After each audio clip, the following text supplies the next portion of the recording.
Hi guys, it's me, Delicious Delights. How are you guys doing? Hopefully well. Today's question of the day, and this is a question that I get literally asked all the time, the question is, should women actually wear fragrances marketed towards men?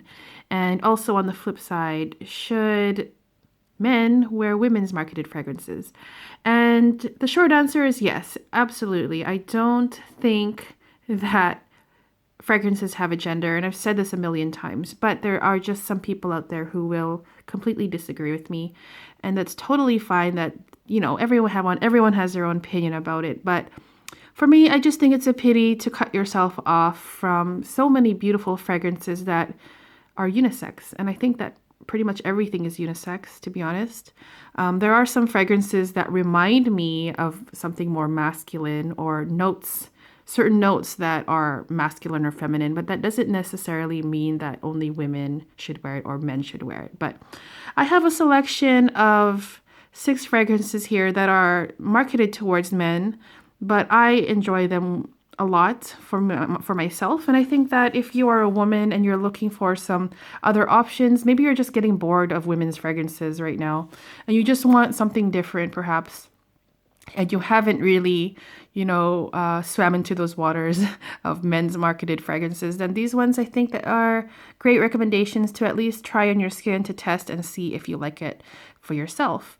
I'd like to know your opinion about this topic in the comments, and we can discuss. So let's begin with the first one. This is called Chanel Allure Homme Edition Blanche. I have talked about this fragrance quite a few times already on my channel. It is a beautiful fragrance. It is a creamy lemon. Well, a lot of people say it smells like lemon meringue pie. I totally get why they think that, and it does, but it's not as simple as that. When I think lemon meringue pie or lemon dessert or a creamy lemon dessert, I think of Ganache Parfum's Lemon Eclair. That is like a literal lemon eclair dessert. This one is less literal. It has more things going on. It has, yes, that creamy lemon dessert feel in it, but it's also very fresh, and it has some spice in here, I think it's pepper, that, kind of takes away from being that literal dessert, which a lot of people I think would appreciate. But for me, I like both. I like the non-literal, and I do like literal dessert smells. So, Chanel Allure Homme Edition Blanche. This is the Eau de Parfum version. It's beautiful. It's so easy to wear, and I think women can totally pull it off.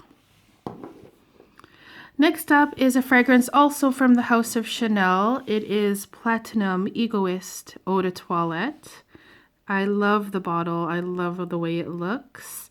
To me, it smells like a very professional kind of fragrance. It's clean, it's refreshing, it's cooling, it's very crisp and fresh. I think I said that already. To me, it also smells quite citrusy, and I don't believe there are citrus notes in here, but the feeling of citrus notes, what they do, they're very clean and crisp and fresh, as I said before, but it doesn't have that tanginess, and it doesn't have any sweetness in here. Actually, this fragrance, when I did take a look at the notes, this fragrance doesn't particularly smell like any particular note. It's more like a blend of notes that come together and work together, and together smell like something that I don't smell very often, and I think that's why I really like this fragrance. It's very, very unique. But just in a nutshell, it's quite green, it's woody, it's aromatic, a little bit spicy, a little bit, it's kind of hard to explain this one, but I do really, really love this fragrance. It's extremely versatile.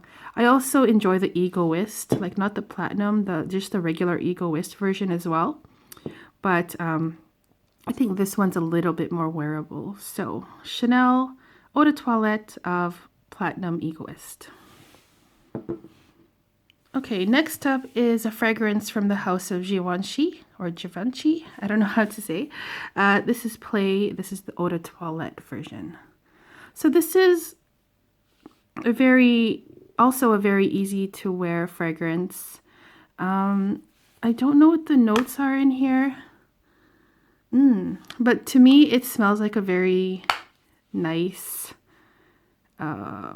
spicy, I don't even know, sorry guys, versatile, spicy. I think there's coffee in here, some citrus as well, pepper, I think. It does have this man cologne kind of smell, which is very, very broad of a term to use.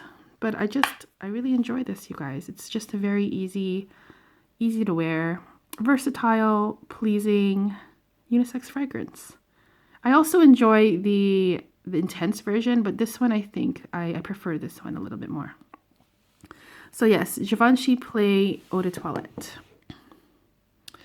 Next up is a fragrance from the house of Mugler, and it is Pure Havane. I'm pretty sure a lot of you are already familiar with this fragrance.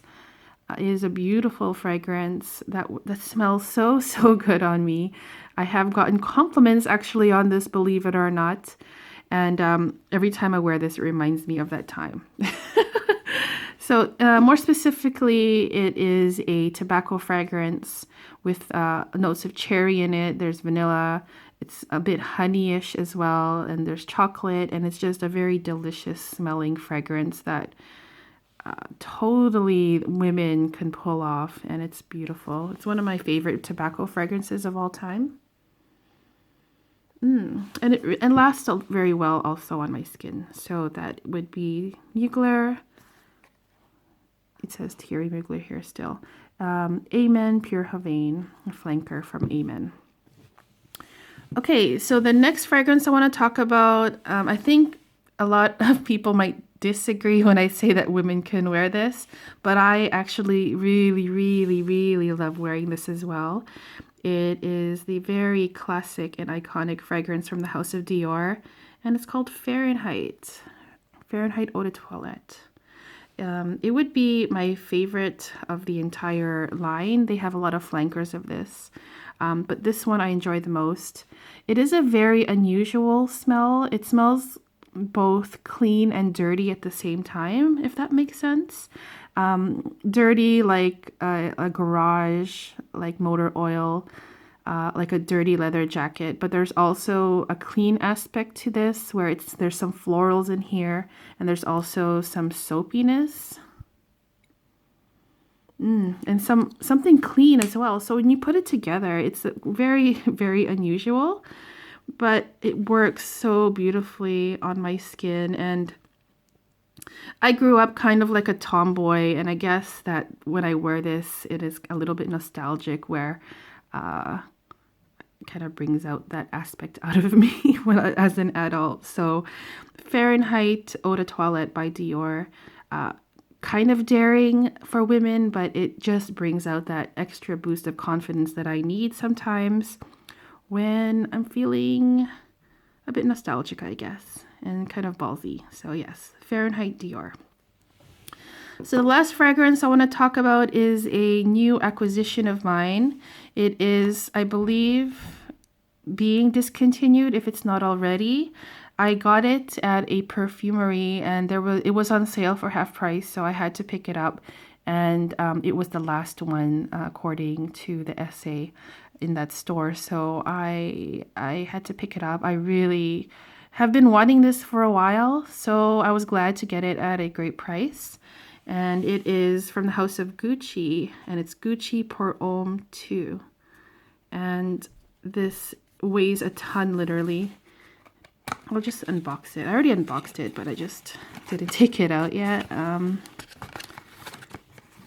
pretty sure a lot of you are already familiar with this. If I can open this, I don't know.